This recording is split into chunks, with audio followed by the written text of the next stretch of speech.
Welcome to the 24th week after Pentecost, Friday, November the 8th, 2024.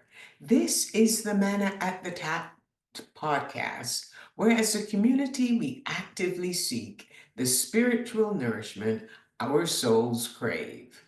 The daily lectionary reading we explore together is the manna designed to nurture our spiritual growth and provide the sustenance our souls need.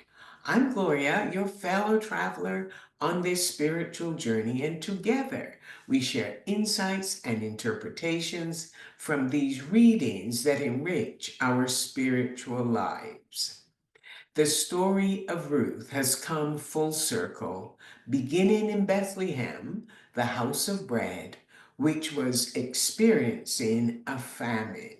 Naomi and her family left Bethlehem and journeyed to Moab, the desirable land, hoping to find food. But Moab was a land that caused Naomi to change her name from pleasantness to bitterness.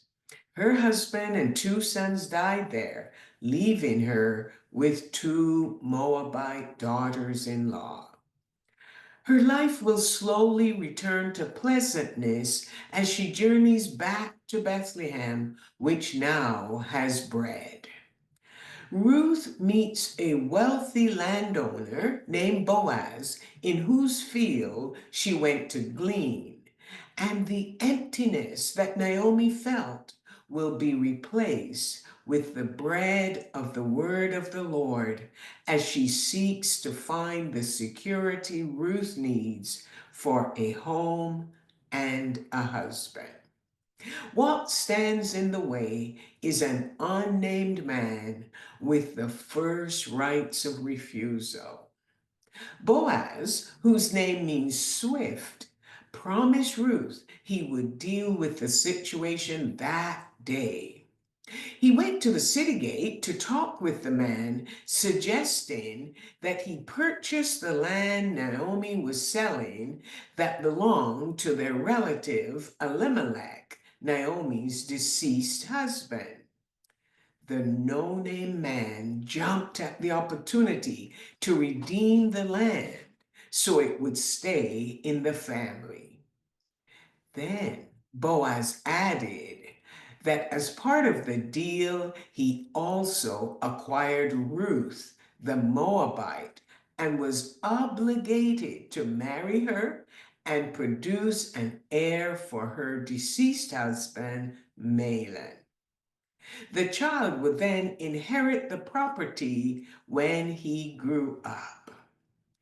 This revelation came as a surprise to the poor man. He told Boaz he would not jeopardize his own estate. So he took off his sandal, gave it to Boaz, who was now free to marry Ruth. The lectionary reading is Ruth chapter 4, verses 11 to 17. Boaz turned to the elders he had called to be witnesses, declaring he was buying everything that belonged to Naomi and her dead family, including Ruth.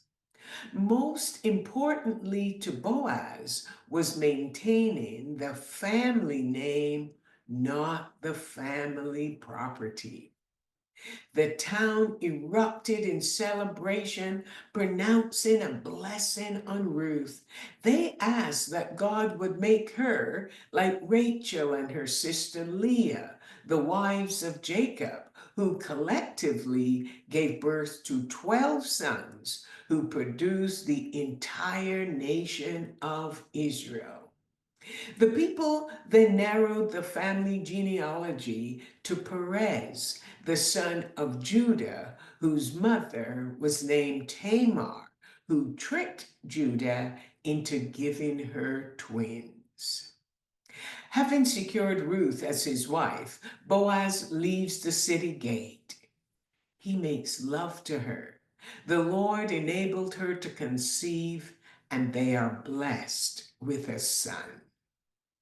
The women who met Naomi at the city gate when she returned from Moab will interpret her story for her. They praised the Lord who provided a guardian redeemer. And they said the child would renew her life and sustain her in her old age. The women also told Naomi that her daughter in law loves her and has given birth to this son. And as Naomi takes the baby in her arms, the community of women names the child Obed, meaning servant of God. They tell Naomi it is better than her having had 7 sons. At the beginning of their journey, Naomi considered the Moabite woman a liability, but she has now become the means of Naomi's redemption. Naomi described her life's good and adverse events as coming from the hand of God. But the narrator of the story attributes only one action to God. The Lord made Ruth conceive. Naomi and Ruth experienced a resolution to their situation as they moved from precarious poverty to secure abundance, and from grief and barrenness to the longed for birth of a son. Naomi moved from from bitter complaining to delightful celebration. This is a story of belonging to God, belonging to a community, and belonging to each other.